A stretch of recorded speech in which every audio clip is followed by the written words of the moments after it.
So folks, good evening, happy Monday, we're here. And so this public hearing is called to order at 6:38 p.m. on Monday, October 20th, 2025 at the East Midwood Jewish Center, 1625 Ocean Avenue in Brooklyn, New York. And so the purpose of this hearing is to hear public testimony with respect to CB14 recommendations for the city's fiscal year 2027 capital and expense budget. So if you would like to comment on the board's budget priorities, you should register time with Patricia in the back or raise your hand. And please state clearly for the record your name and if you are a resident of CB14. And so we will hear again from District Manager Campbell.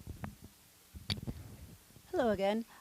We'll go over the priorities, but I just kind of want to quickly finish the story. Once we submit these to the Department of, no we don't, once we submit these to the Office of Management and Budget, they will then send it off to the agencies. The agencies will then respond to them, and then we'll get that information, those responses in the winter. We will hold another public hearing on the agency responses, and then we will, and this gets a little funny with words, but then we will respond to the responses in what is called a letter of comment.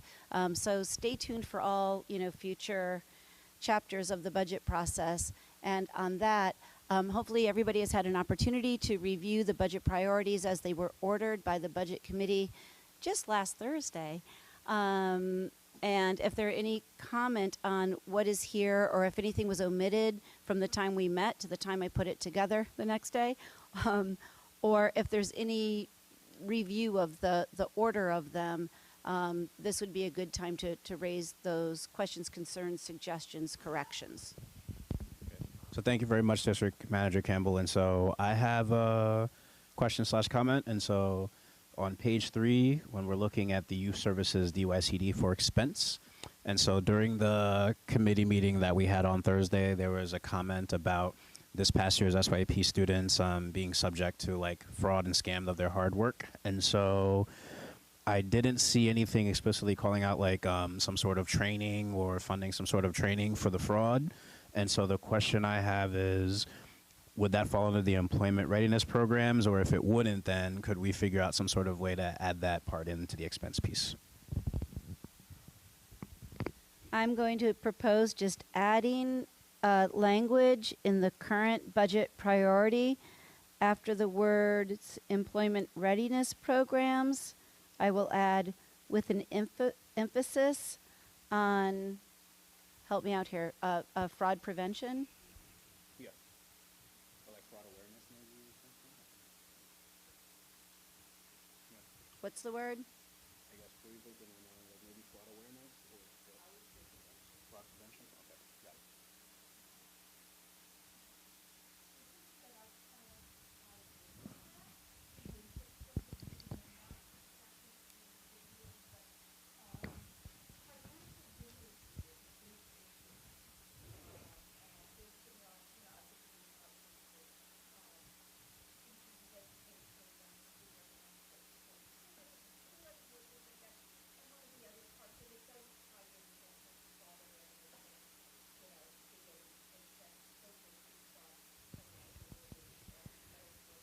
We could even add that with an emphasis on financial literacy, including fraud prevention. I just want to remind the Assembly or tell anybody who doesn't know this already, DYCD is not a direct providing agency. They are a funding agency. So they aren't composing the programs that are provided. The community-based organizations that apply for funding have the programs that then get funded by DYCD. And I do believe, Ornella and Eric help me out here, I do believe that DYCD has presented on the list of programs. Financial literacy is part of some of these programs like Ladders for Leaders and stuff like that. So it is woven into some of their programming, but it's fine to call it out by adding those 2 words to this with an emphasis on. Yeah.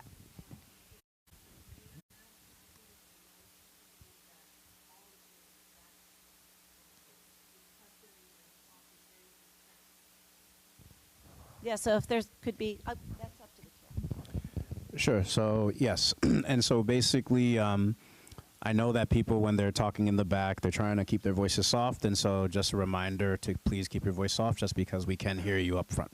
Oh, okay. So any other Yeah, so Parker, yeah, see if that mic is good for you right there. Yeah.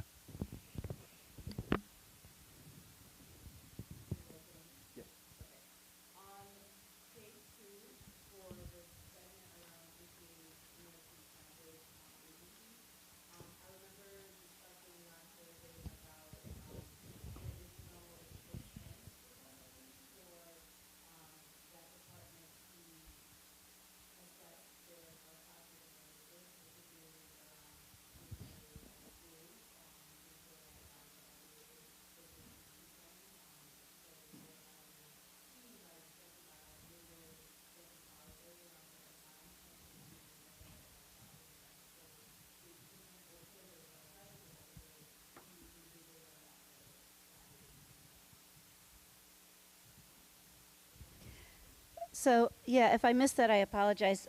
This, I think, would be an expense request at first. Provide an assessment of all bus stops within Community District 14. And then our follow-up request would be fund capital projects. I mean, although I think they do that. Okay, provide assessment.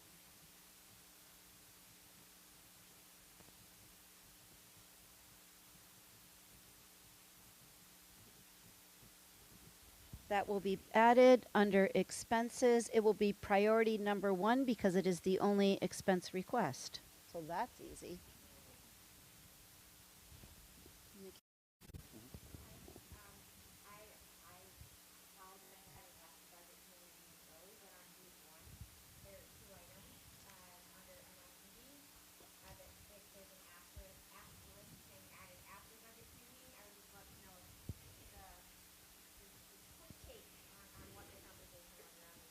There was no conversation on those items, which is why they weren't added during the meeting. They were added after the meeting when I reviewed my notes and saw that the agencies had requested that we request it.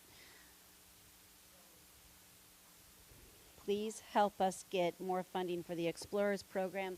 That seemed like an easy add for us because it's supported by us and through our youth conference. And the more Explorers we have in the program at the 7.0, the fewer tables I physically have to lift and flip. And what's the other one? The smartphones. I mean, I guess. Does anybody have is there an objection or a concern? Or they also said it would help them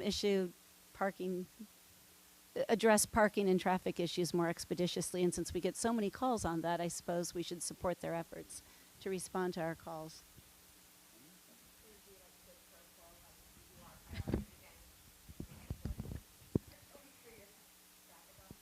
Oh, how I try to gain traction. But that does remind me, this was talked about for some time at the meeting, and I just want to go back to the prioritization of the capital request for NYPD, because I was at the 7.0 Police Precinct on Friday, and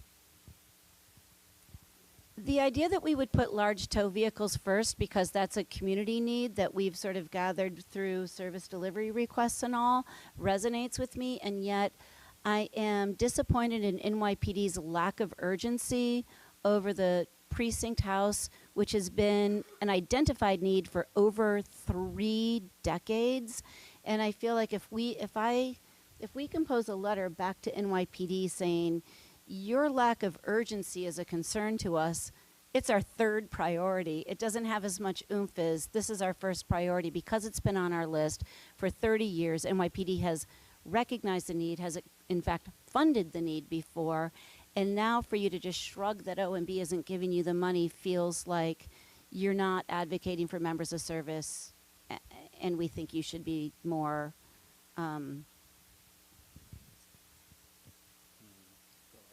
proactive. So I'd like to I will yield to the board, of course, but I wanted to put it out there one more time because I rethought it after the conversation. I'd like to put new precinct house first, tow vehicles second, fix the one we've got third.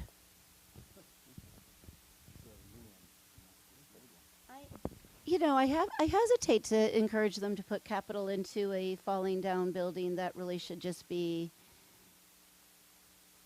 declared. It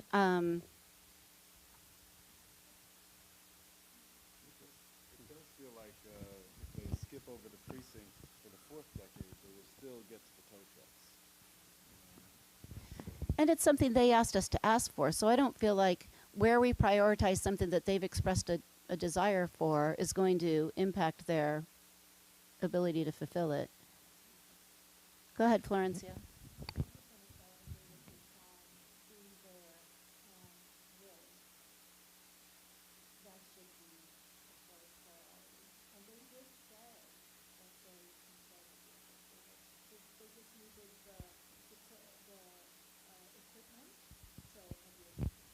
Right now, there's one large tow vehicle for all of Brooklyn, and so getting another look, and they share it. So if there is another one, there could be one for Brooklyn South and one for Brooklyn North, and then we'd get more. And this is the large tow vehicles. I mean, they can tow cars. These are the tractor trailers that get left out on Avenue N. Where's my friend Brian? And you know, the bigger things. Yeah. Go ahead, Regine.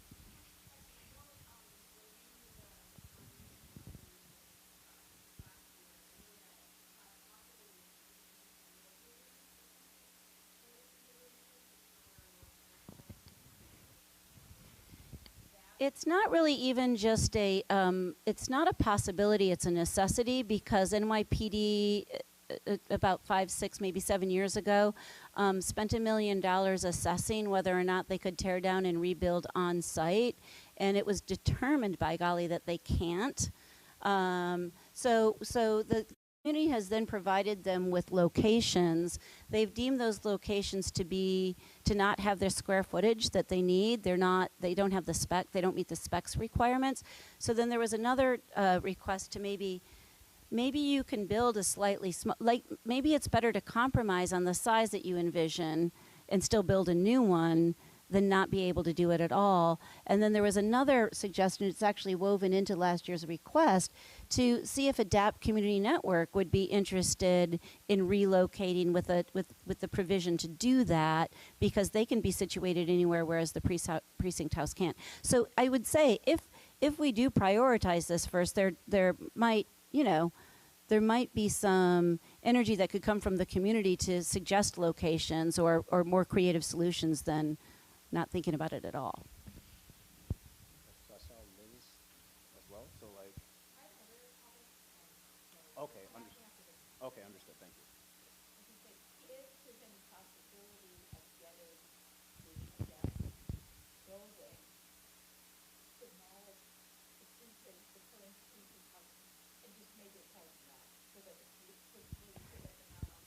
Yeah, the discussion about parking is always woven into this discussion about a precinct house because it's mayhem.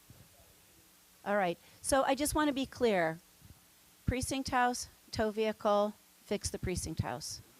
Okay. That's how it will go. Thank you. Thank you, District Manager Campbell and folks. So Liz?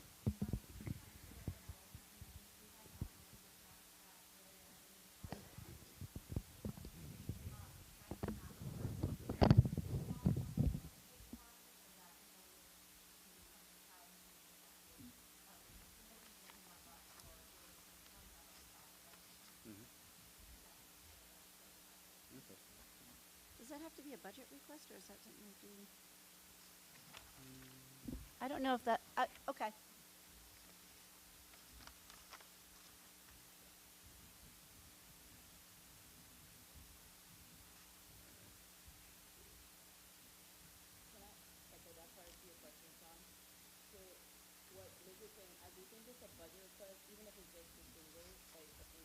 Yeah, I added it.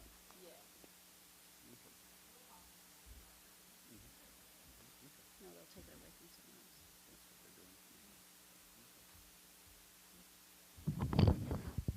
So are there any more items or points of consideration from board members? Yep. Yeah, there's another note on this about Newkirk Plaza.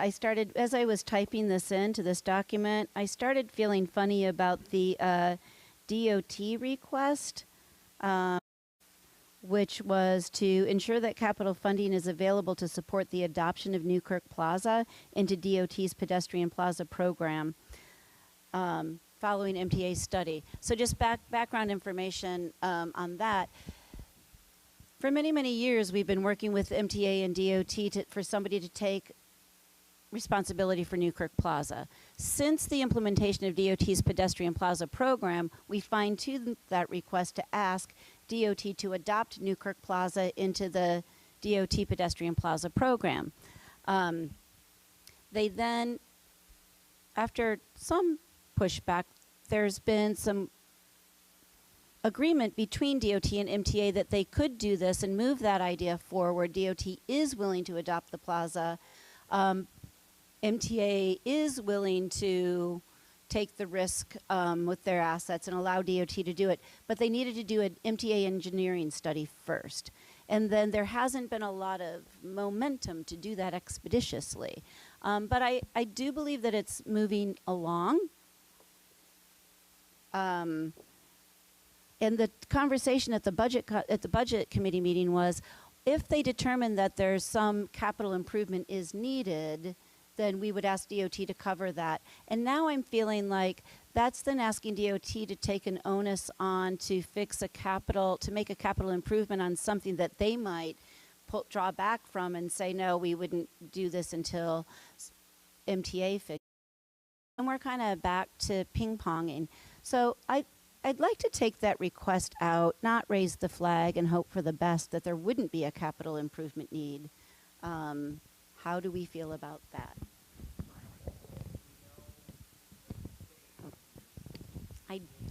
I don't know. I feel like it certainly seems like a due diligence thing to make sure that DOT needs it so that they don't set up shop on something that has a need, and MTA doesn't allow DOT to set up shop.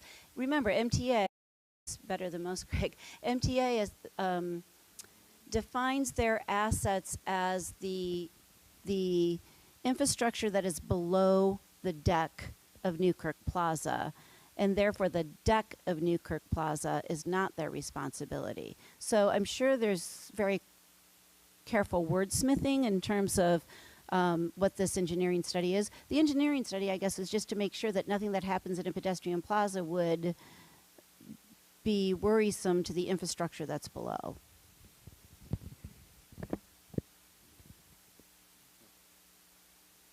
I just don't think it should be a DOT. We should, if something did need to be done, I don't know that DOT would take on the onus of the capital repair.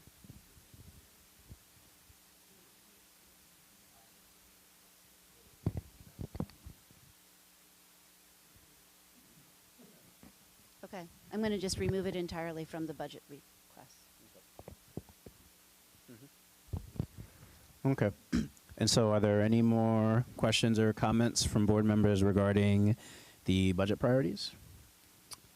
Okay, so hearing none and seeing no more, do I have a motion to approve the revisions that we discussed during this public hearing? Oh, do we have a member of the public who wants to speak regarding these budget priorities? Do I have a Ama or an Ami? Yes, ma'am. Hi, could you come to the podium, please?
Thank you very much, Amma. So, Amma, thank you very much. And so let me make sure that I understood your comments correctly. And so, oh, you got them. Okay, we got them. Thank you so much. So we got that feedback. Let me put this down real quick.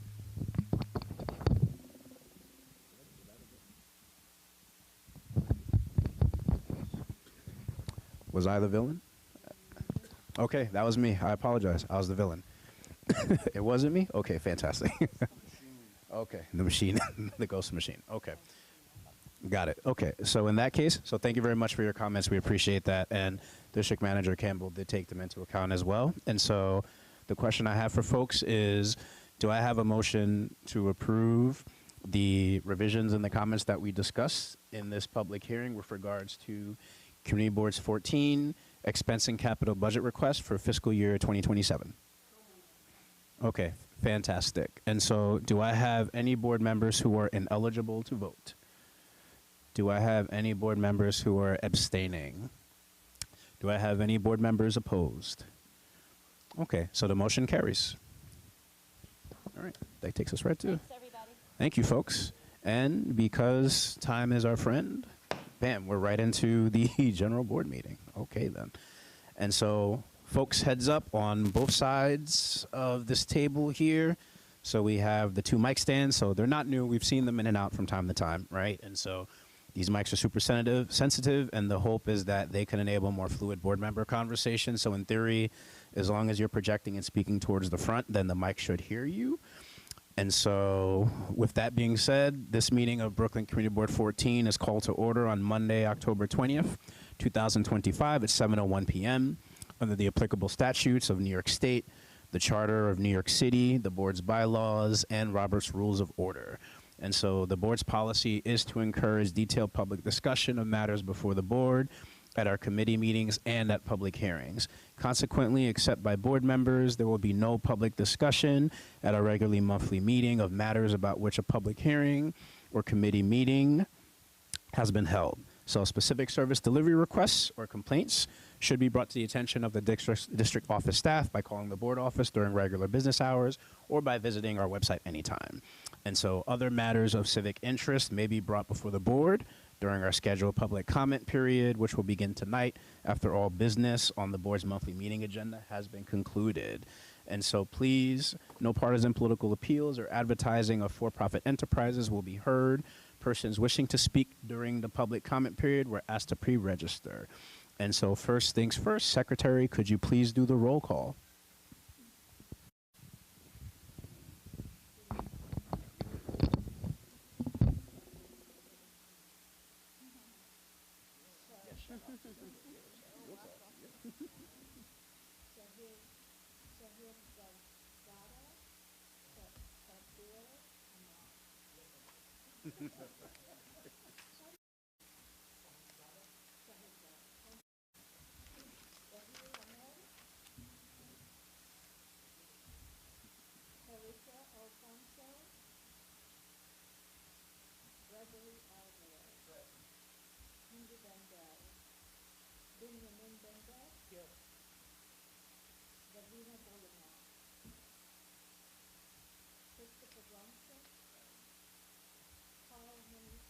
Here.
much, Secretary.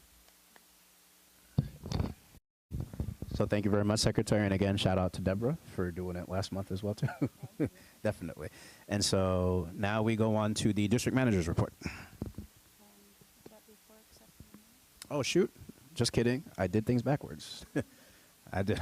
So, yes, that is true. We haven't accepted the minutes yet. And so first things first, folks received the September 2025 General Board minutes. And so District Manager Campbell, did you receive any proposed changes from email? We did not. Okay. So given that piece, do we have any proposed changes from the floor for the September 2025 General Board meeting minutes? Okay. So seeing none, do I have a motion to approve the September 2025 minutes? Okay. So any abstentions? Any board members ineligible? Any board members opposed? And so the motion carries. And so now we will go to the district manager's report. Hello again. Just a quick recap on, since our September meeting, some of the activities at the district office. I did attend a CAB meeting for the men's shelter on 21 Duray Place, and I'm working with DHS for more regular CAB meetings for the Kenilworth women's shelter. I have not received concerns or complaints or anything, but I think that maybe it's good to build rapport before there's concerns and complaints, so I hope that those Kenilworth meetings do happen, and next month you hear that one is scheduled or that I've attended one.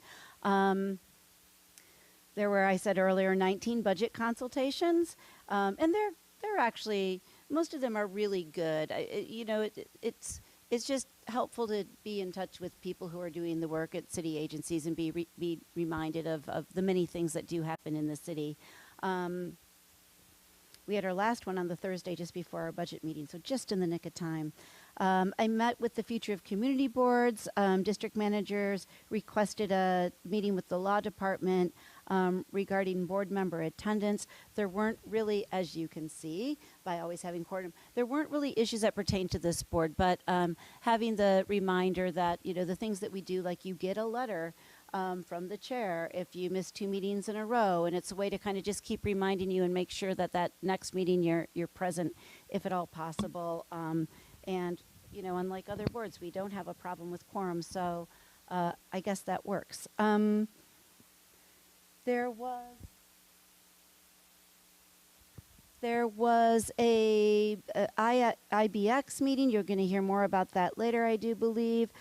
Just a touching base with the stakeholders, other agencies around the IBX proposal. I did attend City Council's DOT open dining hearing, and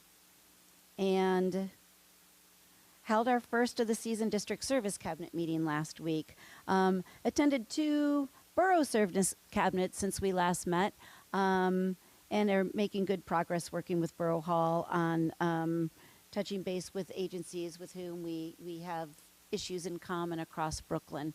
So those are always valuable for that. I also mentioned that last Friday I was at the 70 Police Precinct for the memorial for Lieutenant Narvaez. His family, his widow was there. His daughter, who's also served at the 70, were there, and they always appreciate the great community turnout that's present for that memorial. Such great people. So I look forward to seeing you. This is my last announcement. No, it's not. Yeah, I'm going to make that last. Next week at the Department for the Aging, we'll be holding their annual hearing on their budget and their needs. That is going to be at 55 Pierpont Street next Tuesday, October 28th from 10 to 12. I'm going to go and hope to see some of you there. Come see me if you are a senior, about to be a senior, you care for a senior, you care about seniors. And my last announcement is that I look forward to seeing all of you here on the 30th at CB14's annual reception. That will be 6 to 9. We'll be welcoming new board members, and we will be recognizing some of our partners in city service who help us out so much. Thank you.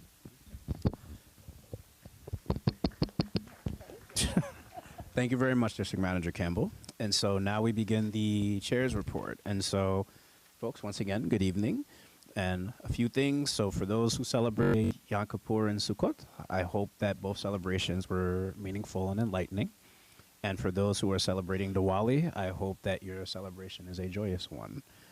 And so to recap what Sean said, yes, our annual reception is going to take place next Thursday right here at the East Midwest Jewish Center from 6 to 9. And so I do hope that folks come and show up and we have a wonderful time. The next thing is National Night Out. And so I forgot to give this shout out last month. And so I'm doing it because it's important. And so just to remind folks, on August 5th, because we're already in October, so it feels so far away, but on August 5th, the 70th Precinct had their National Night Out. It took place at the parade grounds by the Caton Ave entrance between Argyle and Rugby.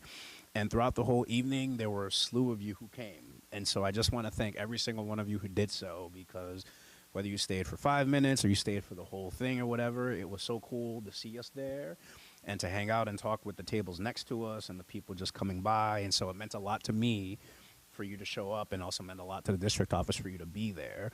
And it's just a thing where it's nice to see us out and about in the neighborhood, and then letting people know about this and hearing their concerns and trying to let them know about the work that we do and are trying to help them with too. And so on behalf of my big heart and the heart of the district office, I thank all of you who came out, and I look forward to that again. And so now we go to public hearing on BSA number 1-88-BZ, which is 1593 Coney Island Ave. And so as folks are aware with BSA, there's a lot of Transformers speak, so bear with me.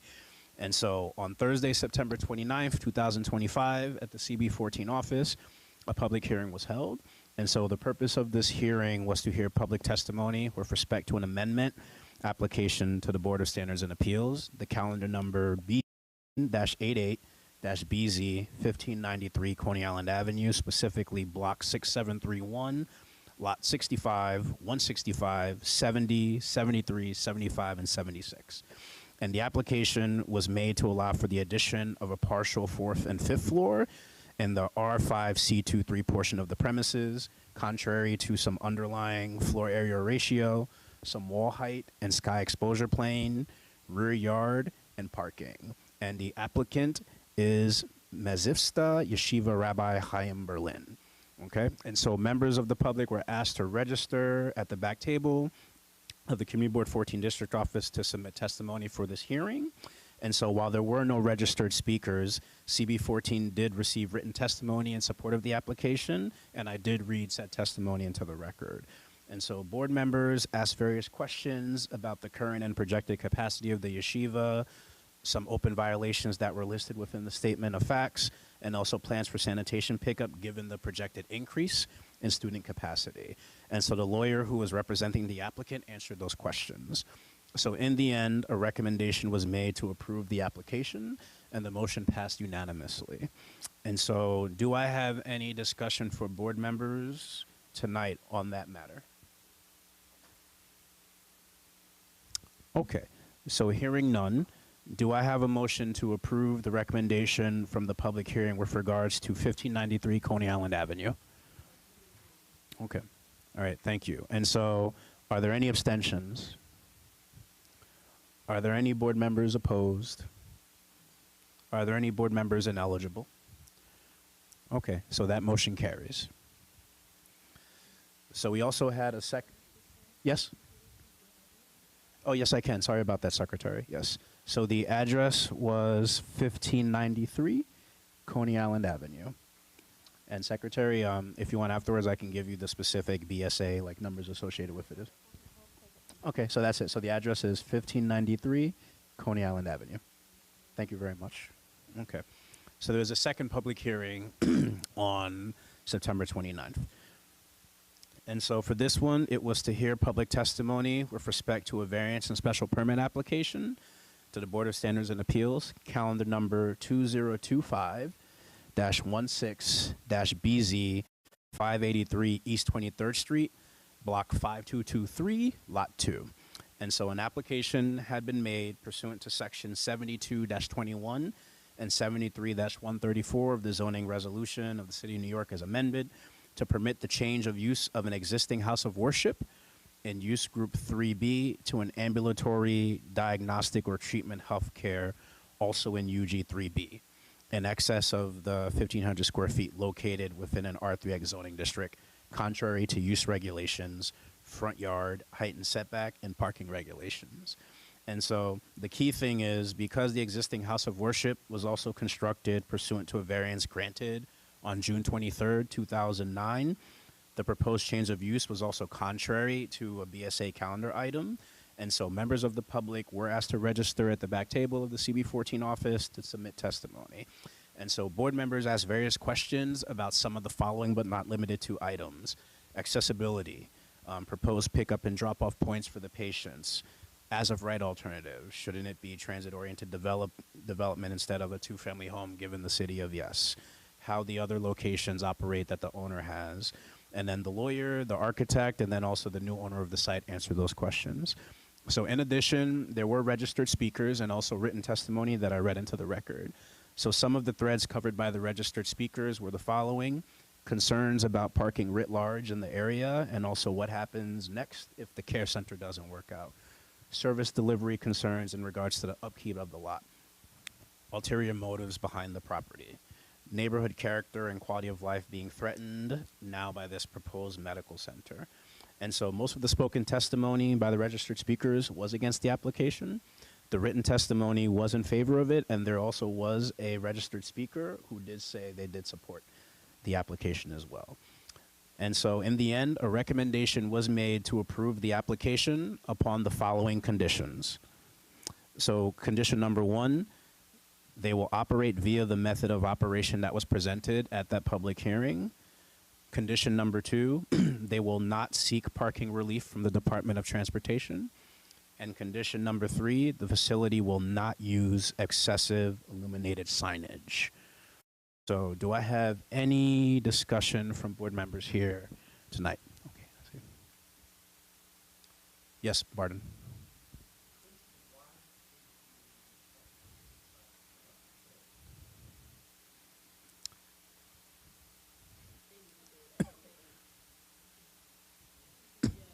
It's been vacant for a while, but I'm not the owner. I wasn't, so I don't know. Yeah, I know it's been vacant for some time, but I can't answer that question, as it turns out.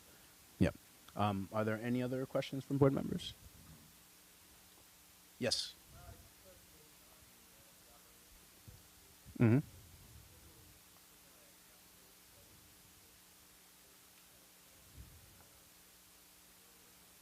Sure. So according to that, the proposed operations that were said during that public hearing would be Monday to Friday from 9 a.m. to 5 p.m. And they also said they were looking at a max of 24 patients per day. That's what they said during that public hearing. Sure. Any other questions from board members? Okay. So hearing none, do I have a motion to approve? Oh, did you have a question, Nina? Mm.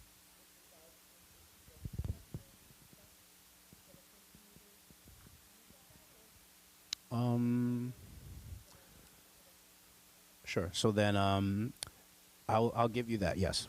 What was the comment? Yep.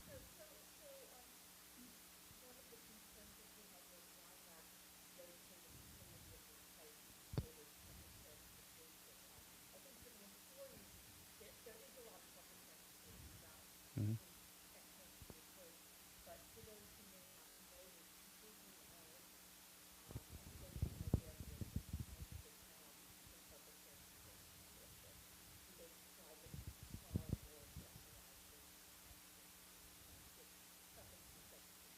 Okay.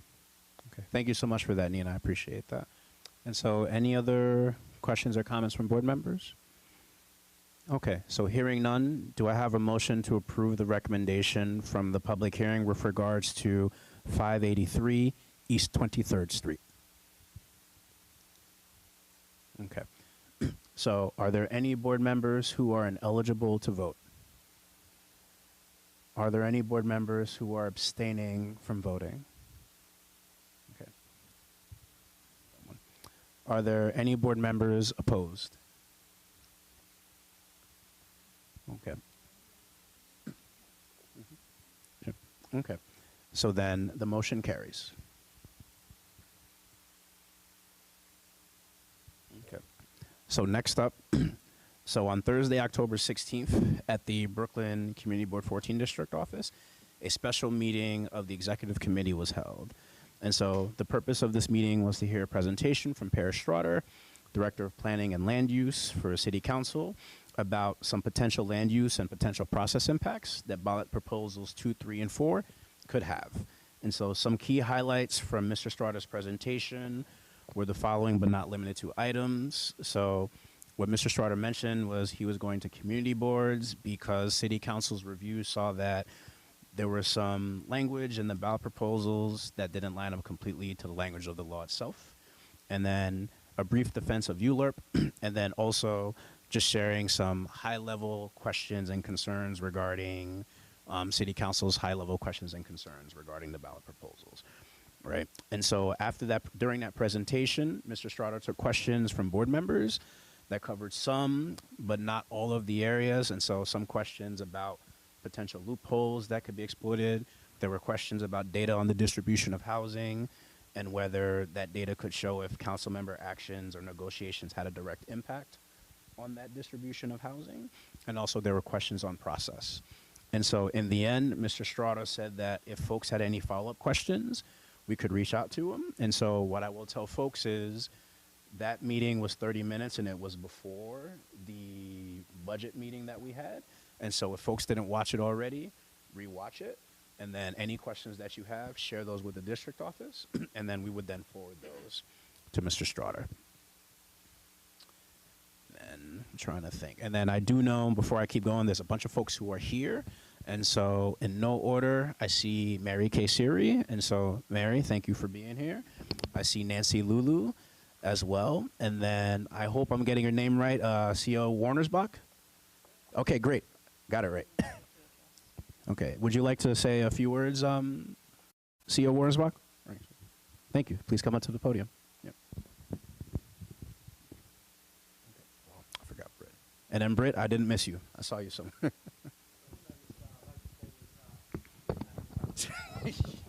Tread carefully. Tread carefully.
especially along the Social Avenue corridor, Providence Avenue corridor, and some of the, some of the newer locations in the area.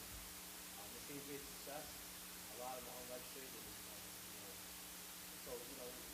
try to have a heart. We understand people are Uber Eats and that kind of thing, and try to make money. So, we do the enforcement, so we do it with that in mind. But we do enforce. We have to take the scooter review, we have to summons review. There's reckless operation of the scooter that might be a less situation, and so on. But 200 so far for the year, and we're going to continue to do that scooter enforcement. I don't really have much. Usually what I would talk about in a forum like this is they get the crime pattern. But thankfully the 7 hasn't really seen any crime pattern. A crime pattern being one perpetrator or a group of perpetrators going around committing the same crime. And outside that supermarket burglary situation that hasn't been analyzed yet, we currently don't have any patterns, thank God. A lot of the other communities do have that, so we're looking for it. So I'll take questions. Okay? Correct. Yes, ma'am.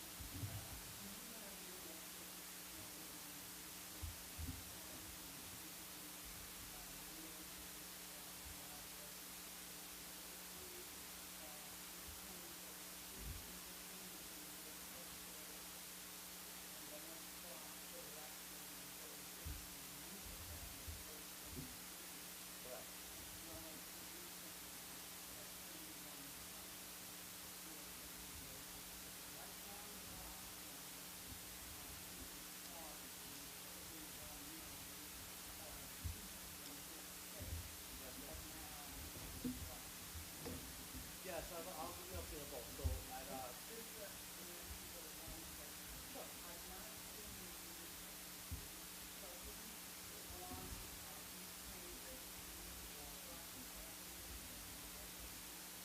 All right, so let me start there.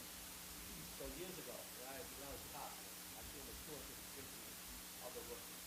And they had us at the working with junction all the way down to Parkside. I'm on East 21 and on Plaza. I'm so shooting post, we actually moved us in East 21. That was nice. Those posts were in the hundreds. I've shrunk it down to about 10 posts now. Because Manning and Phil Texas and other IPs are very fast. So we get about 40 or so of the new cops. We train them and we start out on a foot post. Some of them have been tasked with the school post because we don't want to forget about our kids.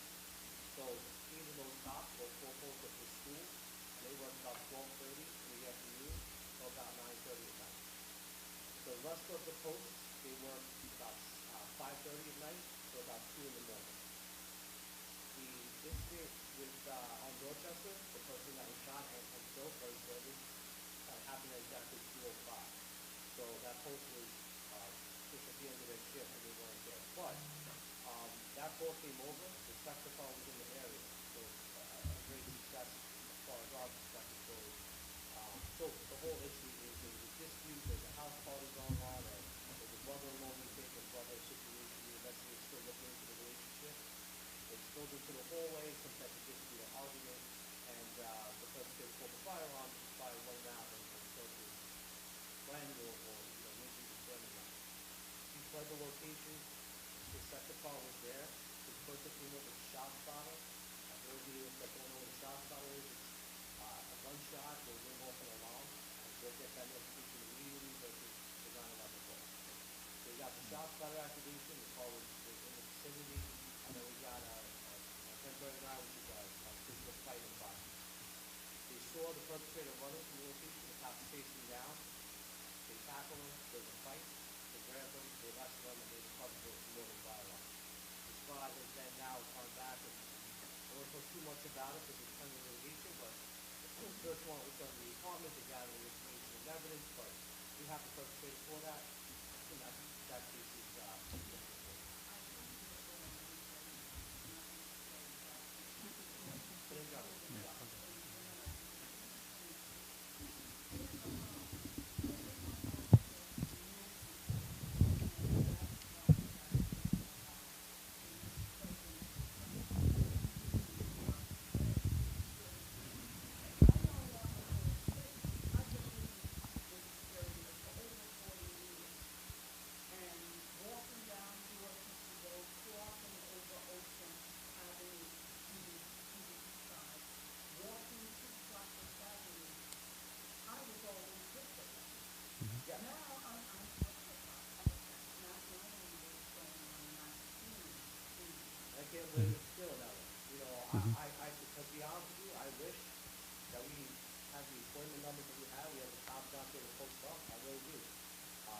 into automatic control, even the times, if we stop the posters more like automatic control, dictated by headquarters, because they locate, but it's everything's very data driven. So we get the biggest bang for their buck, so to speak, with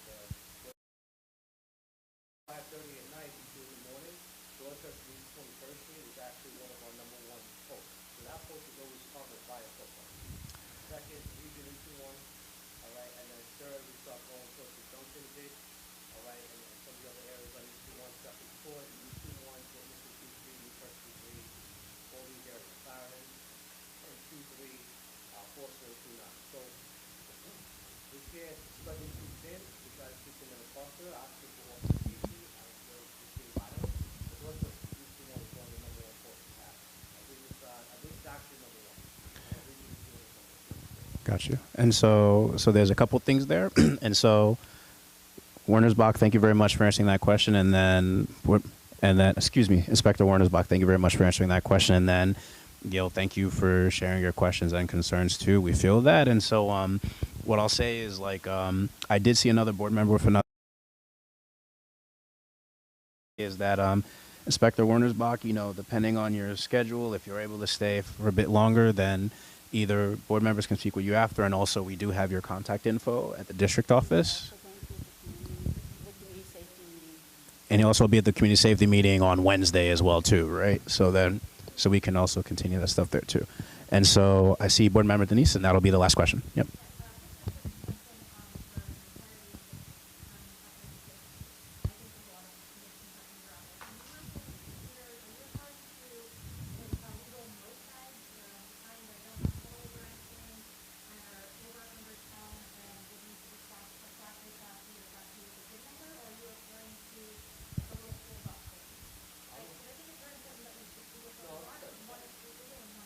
Right, we're referring to the mopeds and scooters that are not scooters, gas powered, overweight, all that type of stuff.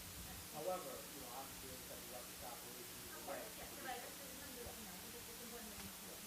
I also put motorcycles into that, so anything that's city registered and file registered, that's being operated, on retail. Got you. Okay. Thank you very much. And so I don't see any more questions from. Shoot. Okay, well then I'll give you this last one, and that'll be it. So. Yeah,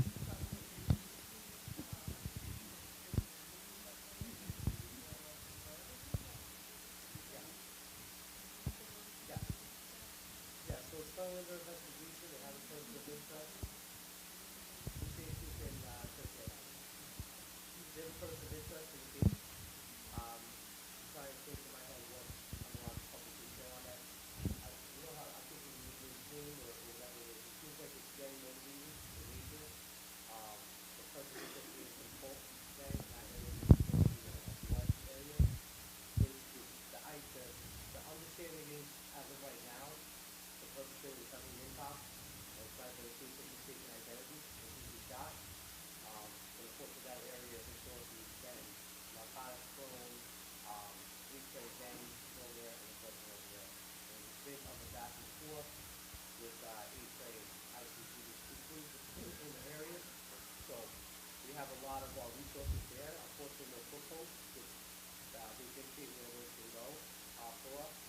But we have our cars there, and deployment-wise, we expect to get coverage in that area, pretty much from about 11 o'clock in the morning till almost about 2 a.m.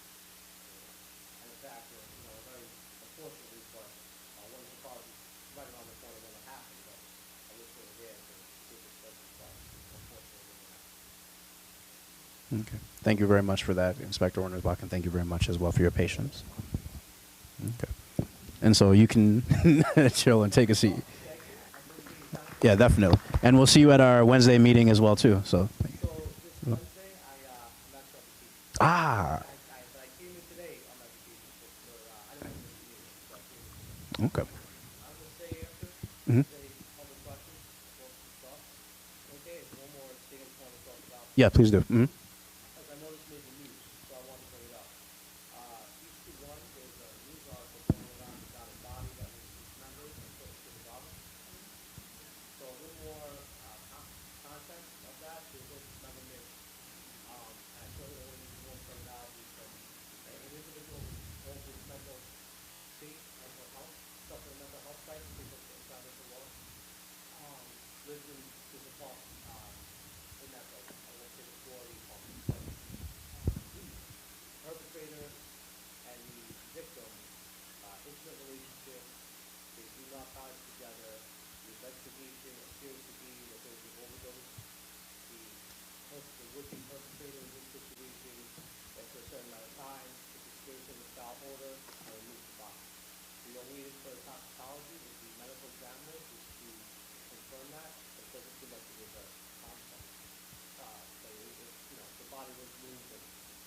there's a lot more investigation to be done.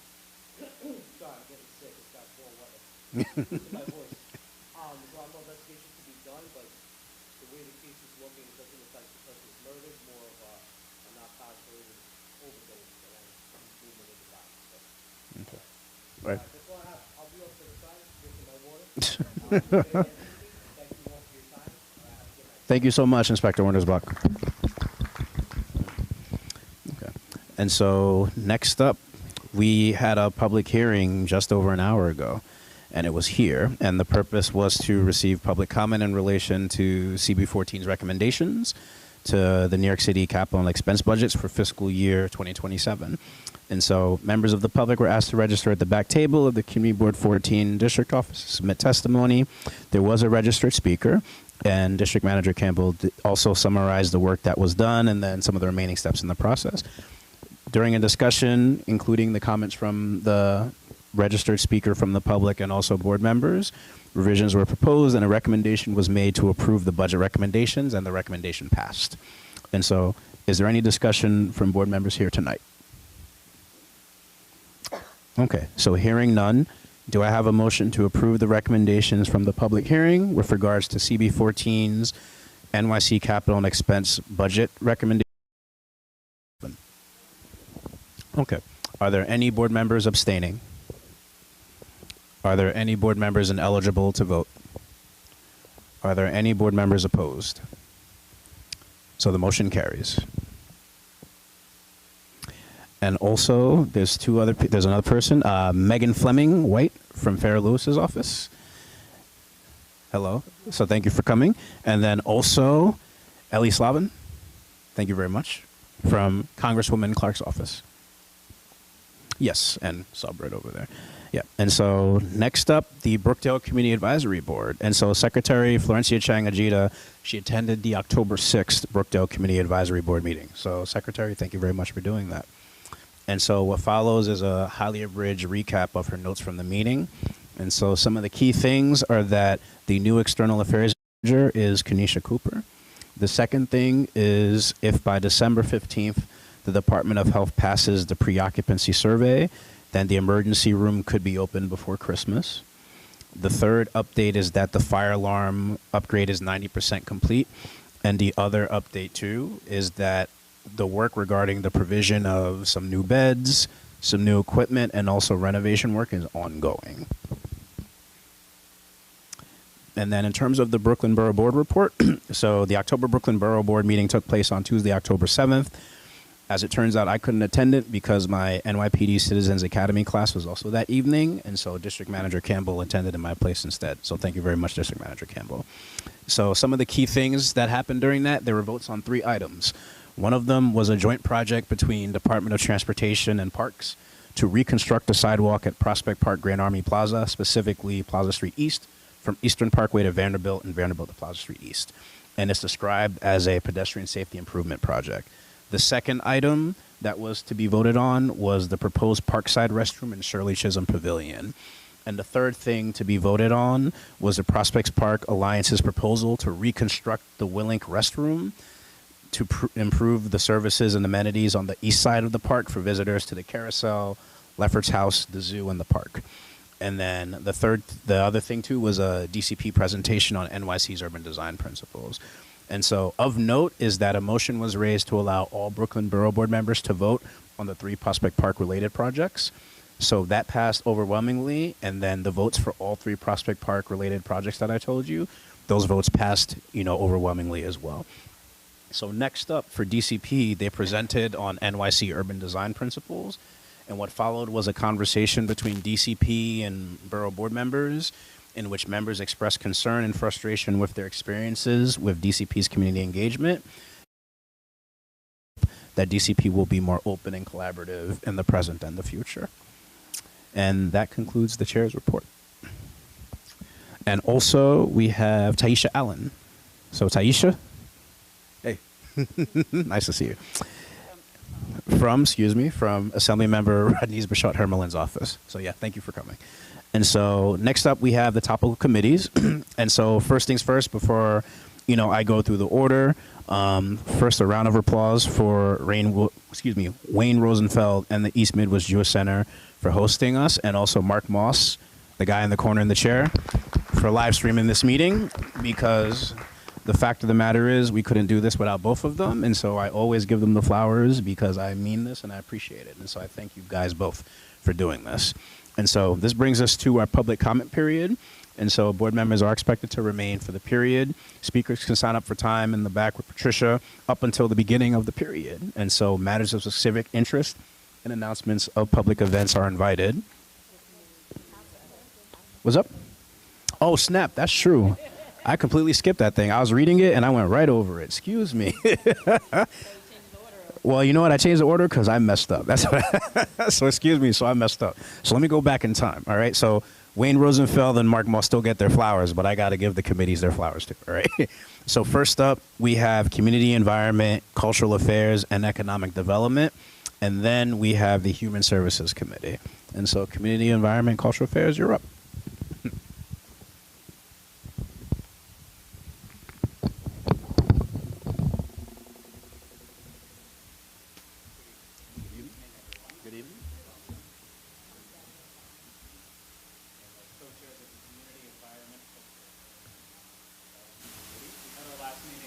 September 15th, and we were joined by the Prospect Park Forum to give us a presentation on the restoration and improvement of Ocean Avenue Parkside. So very good news. I'll talk a little bit about the other things that are happening in Prospect Park, but construction should begin this month on redoing the entrance of Parkside and Ocean. So they are taking 800-foot sections of Parkside and Ocean and redoing the side. So on Ocean Avenue on the west side, that's the house zone. And then on Parkside, there are no changes to the road and sidewalks. They expect that each section to take about 2 months. So the road is placed on one side and then after that, the only thing that will change on the transit thing is the southbound C16 bus stop will move to the street during one of the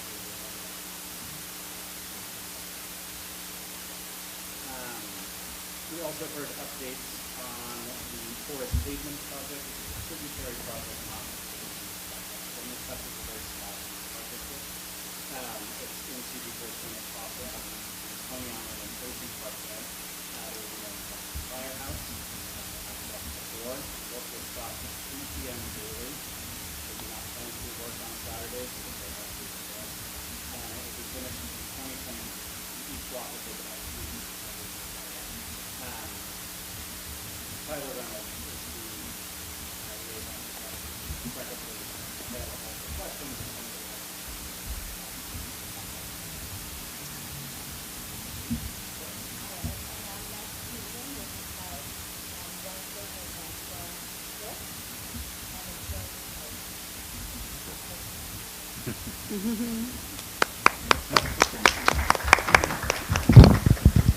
Thank you folks very much. So next up we have the Human Services Committee, followed by Housing and Land Use.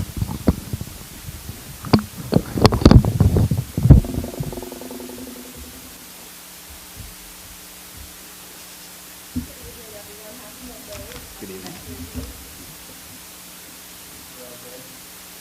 We're the co-chairs of the Human Services Committee, and I expect to see everyone next Monday, 27th. We're going to have our first meeting in person at the district office.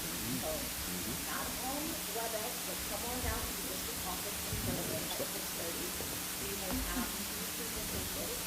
The first will be the introduction of cold news and how to eat a patient care network, and it will be a representative from Public Health Solutions, which our co-chair.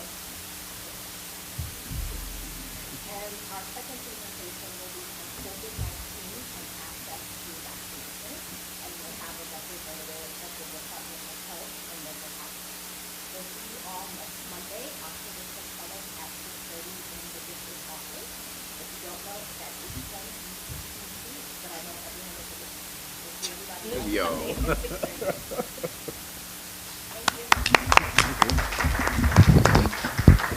Thank you. Thanks for putting us all on blast, Yvette. Appreciate that. So next up, we have our Housing and Land Use, and then our Community Safety Committee. And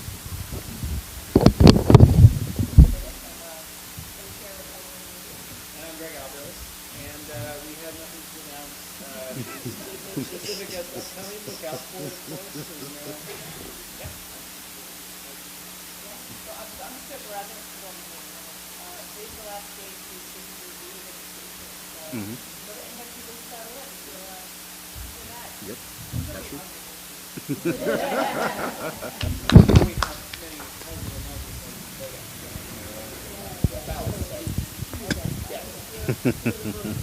definitely check out, if you haven't, the council presentation on the ballot initiative. Thank you, folks. So next up, we have Community Safety, followed by Transportation.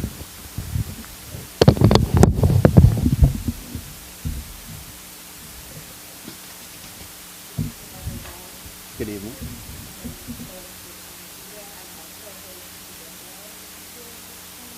However, we'll be having community safety committee meeting on the 22nd, sorry, no, the first coming 22nd at 6:30 p.m. We should have this Inspector Winstead, will there be representation on the Okay. So, Phil, please show up, ask the questions, and please let's get involved. And the community affairs, myself and the Sacramento Independent Social Council will be doing community response at 2020 Joseph Fair on Wednesday the 22nd at 11 a.m. So if you want to join us, please let us know. Also, on the 29th, we'll have the precinct meeting at 175 Lawrence Avenue, and it's at the Adapt Center across the street.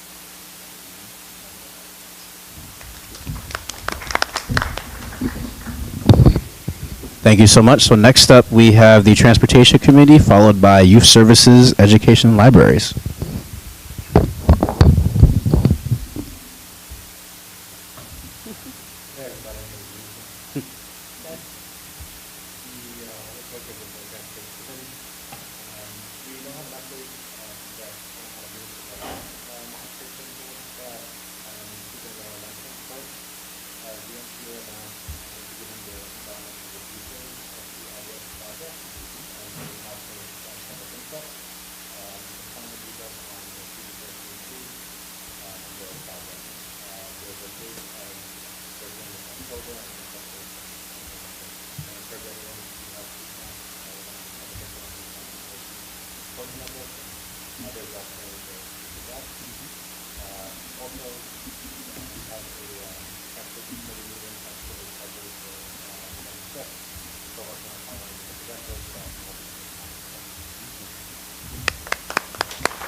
Excuse me.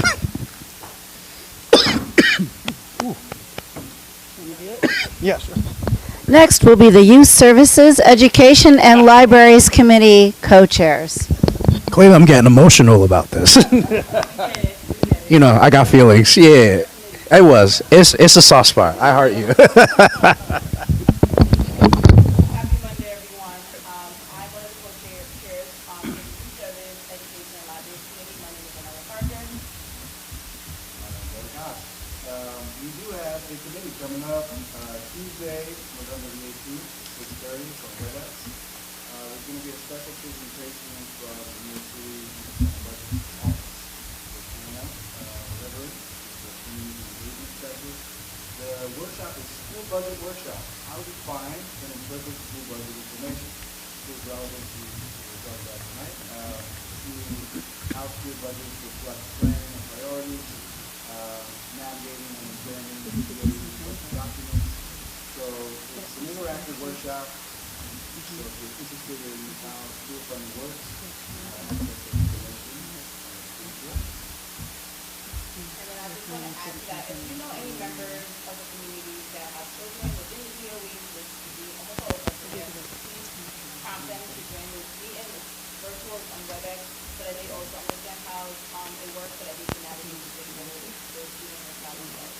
The only additional piece for us is at that meeting, we will be doing initial planning for our youth conference. I know we normally do it a little later, but as we promised earlier this year, we're going to start planning a little earlier this year so we have even greater events than we always have. So if you are someone who loves youth conference, which is everybody in this room, join us for this meeting on November 18th at 6:30.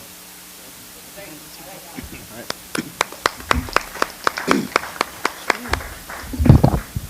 All right, thank you folks very much. And so now we're actually going to the public session. The thing I said before, transition committee? Man, what is happening today? You know what it is? You know what, real talk? It is. You know what it is? Real talk. I feel a certain way because the NBA on TNT is done, so it's going to be on ESPN. I'm just saying. I'm real serious. That's fine. I'm just telling you.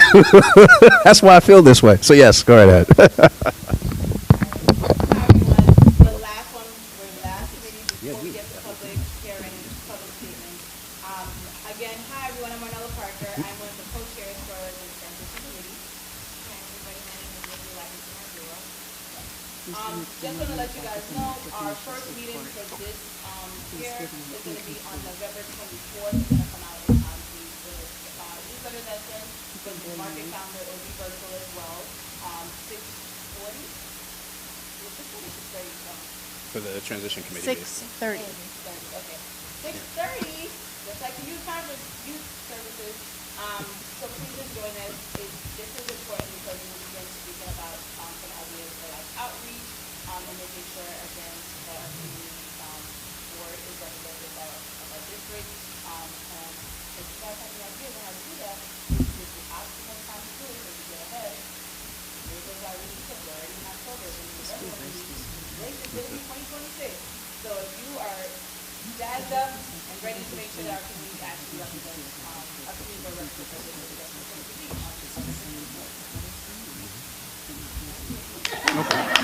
Got it. All right, sweet. Thank you. All right.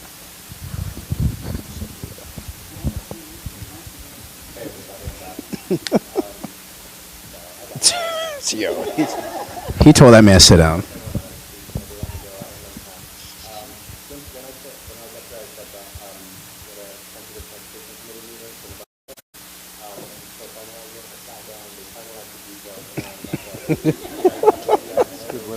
Yeah, that's how we do it.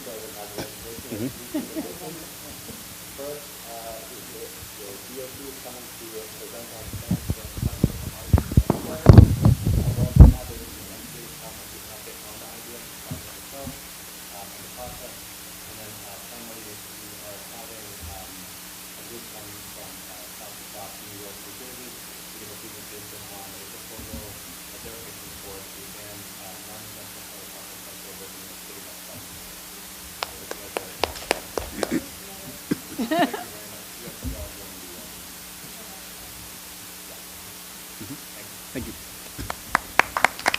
And now you all know how to get me to make a deadline. Right, so now we're really here in the public session, now that I got that NBA on TNT thing out of my blood and all this other stuff. Now we're really at the public session. And so this truly brings us to our public comment period. So board members are expected to remain for the public comment period. Speakers can sign up for time with Patricia in the back up until the beginning, which is this. So this is the cutoff right here. And so matters of civic interest and announcements of public events are invited. Please, no partisan political appeals or advertising of for-profit enterprises are permitted. Each speaker will be permitted up to 3 minutes and may not receive additional time from another speaker. Also, speakers are directed to address the assembly from the front of the room over there. At the conclusion of the 3-minute period, each speaker must return to their seat. The board does have an obligation to conduct its business in an orderly manner, and so any person preventing the meeting from continuing may be asked to leave.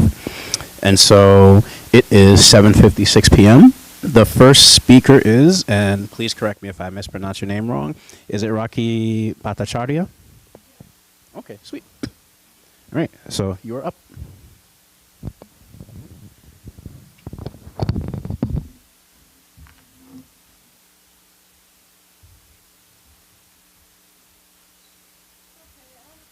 My name is Dr. Victoria. I'm the branch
Awesome. Thank you so much, Ms. Bhattacharya.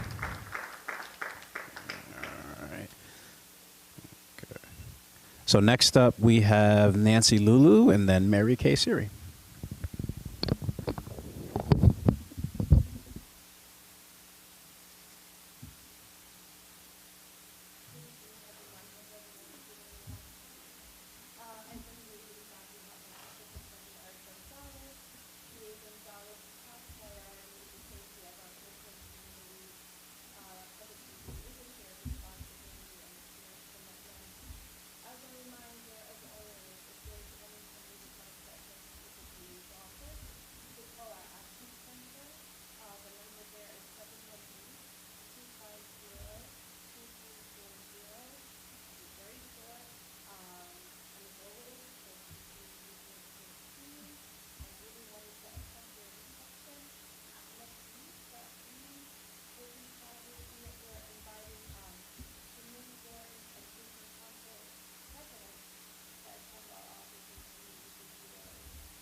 Thank you so much, Nancy. Ooh, that's tough. That's tough. We can't do it. It's just passing the night. All right. Yep. Here we go. Everybody,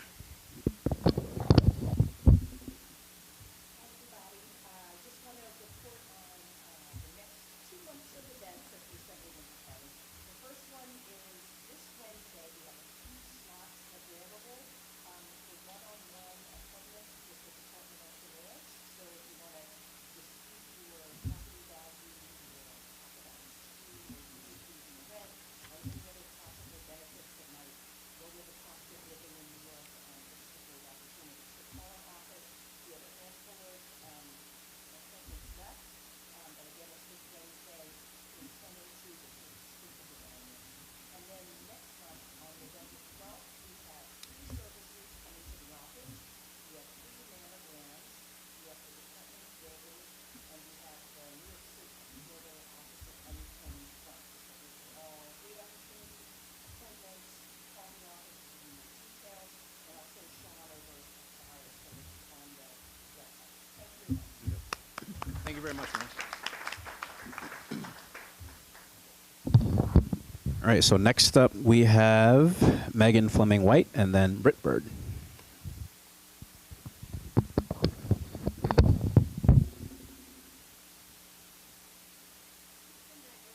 Good night.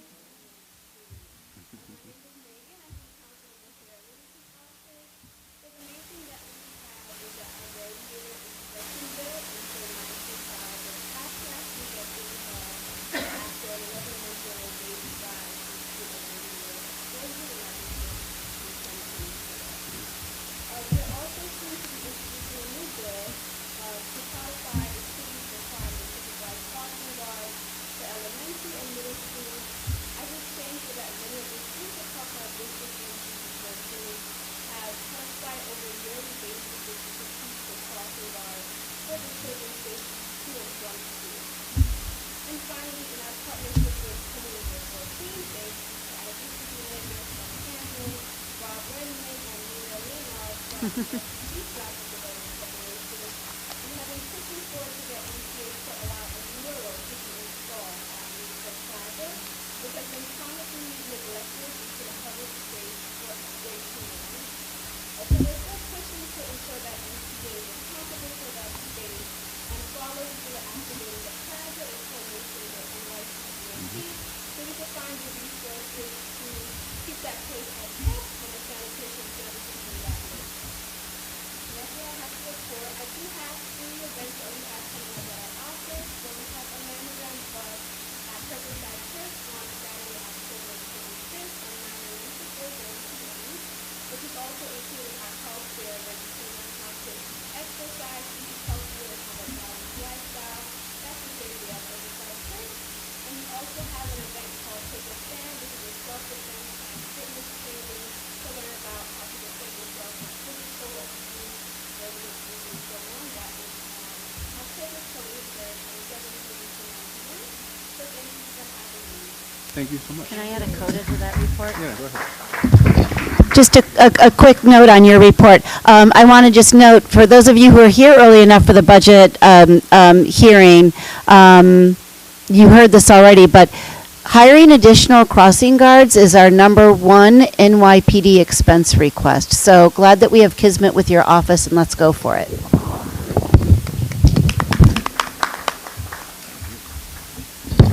All right, so next up we have Britt Bird.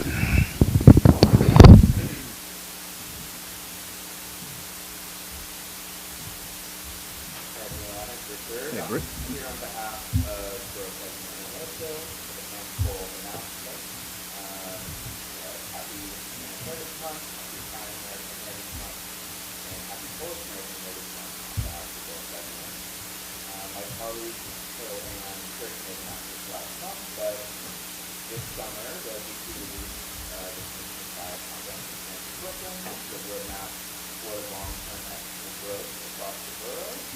We hope that this will be used as a tool for community boards, and that's going to set maps, analysis, description, describing current state of the borough, and recommendations for investments in infrastructure measures all across Brooklyn. We will access online at the Borough President's website. I'll add as well that our office is always keen to meet and discuss the plan. We go to series of meetings with many of which I think is what the land use for. However, plans have on all sorts of issues, so it doesn't necessarily have to be land use for me. I want to defend my office for the plan, so if that's of interest, you in fact feel free to talk to me.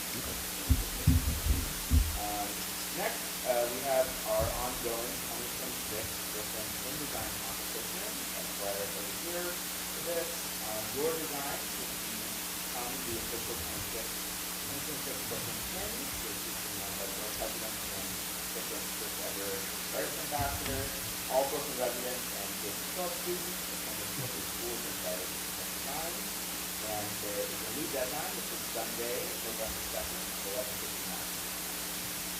Upcoming on Wednesday is the Town Heritage and Cultural Proclamation Ceremony here in Brooklyn. You can join us to celebrate the contribution and achievement of the Brooklyn American community.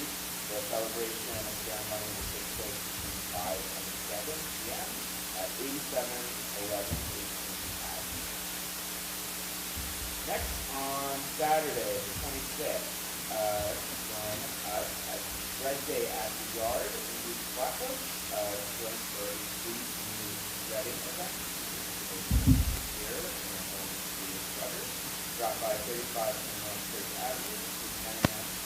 and 2 p.m. And then finally, also on Saturday, there's an Adopt a Shelter Animal event right outside Brooklyn Borough Hall, downtown Brooklyn. You can use Adopt School for events from 11 a.m. Thank you so much, Britt.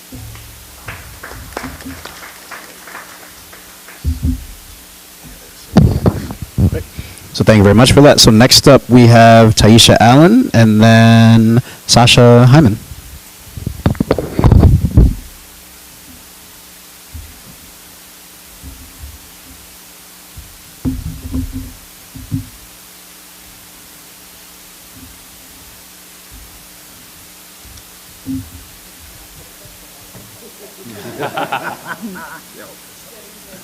Good evening.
Thank you so much. All right. So next up, we have Sasha Hyman.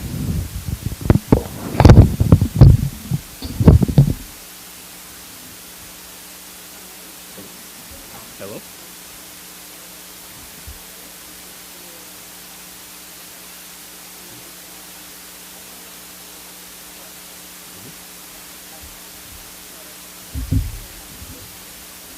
Quick heads up, we're gonna. Can you put the mic up here?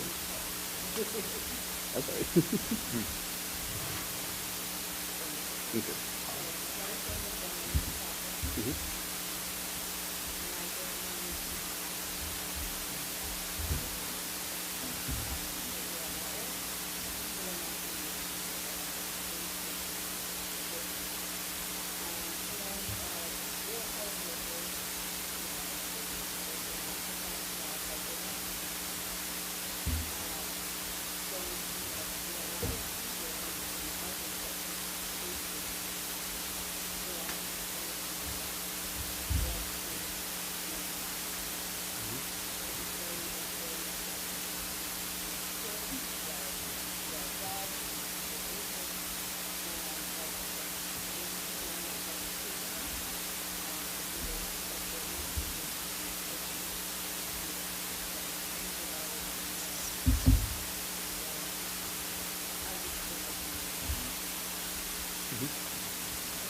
No problem. Thank you.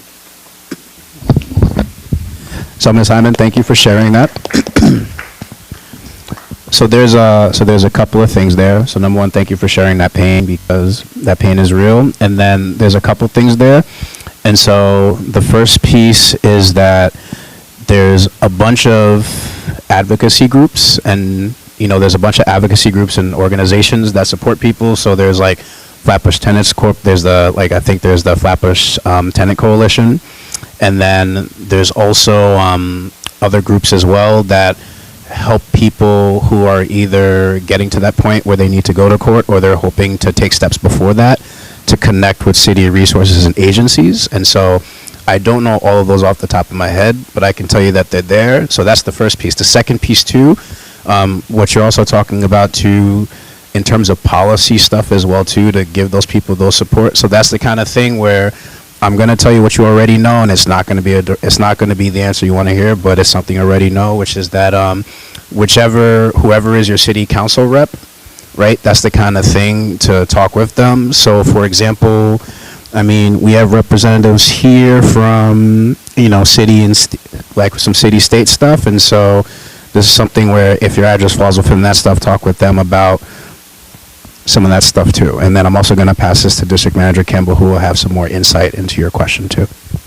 Yeah, any concerns that you want to bring to the office's attention during our business hours, we can connect you directly with advocacy organizations. We have a whole list of them. We can determine the elected officials that represent you.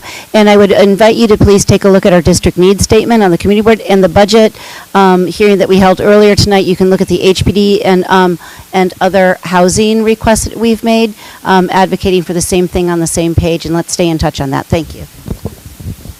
So thank you for that. So next up, I have Ellie Slavin, and then I have Amane. So Ellie, you're up.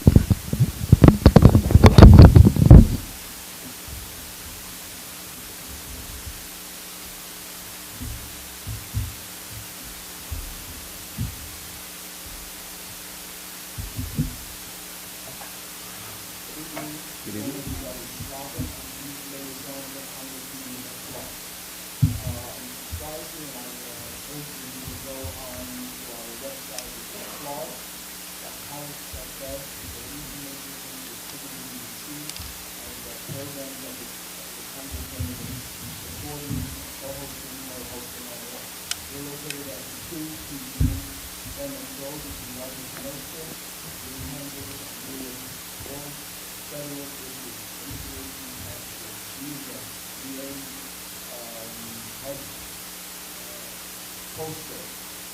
So please reach out to us here at 718-287-1142.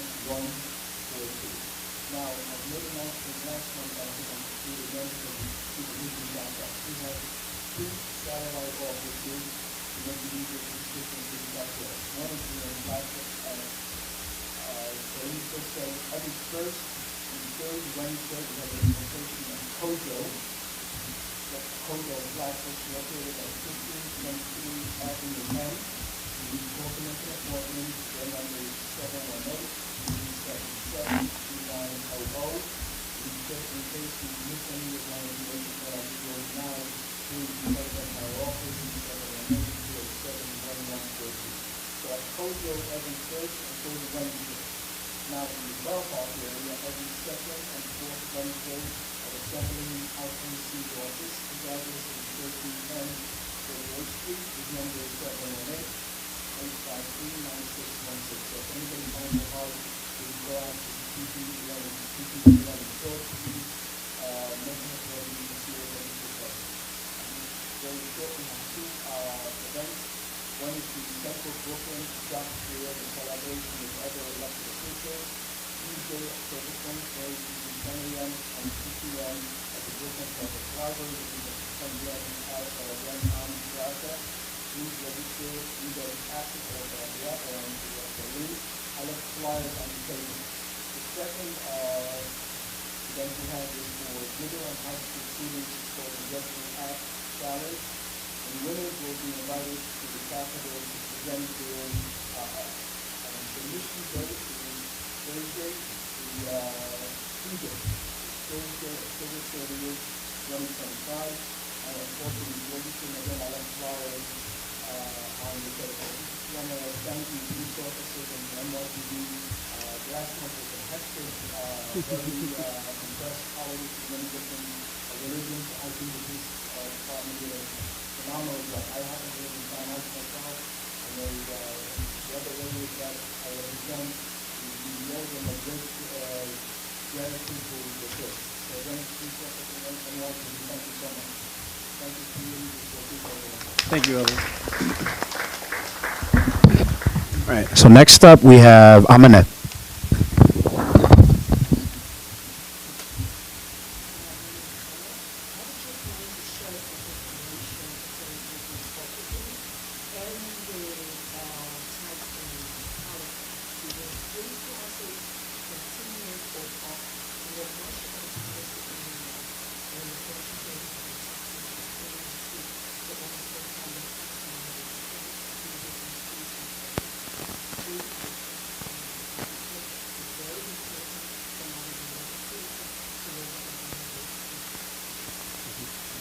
Thank you so much for that.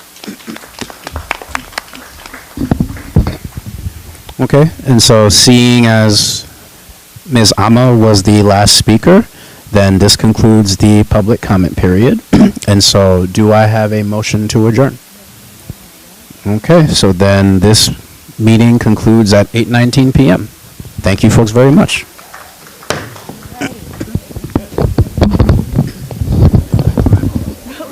Sorry for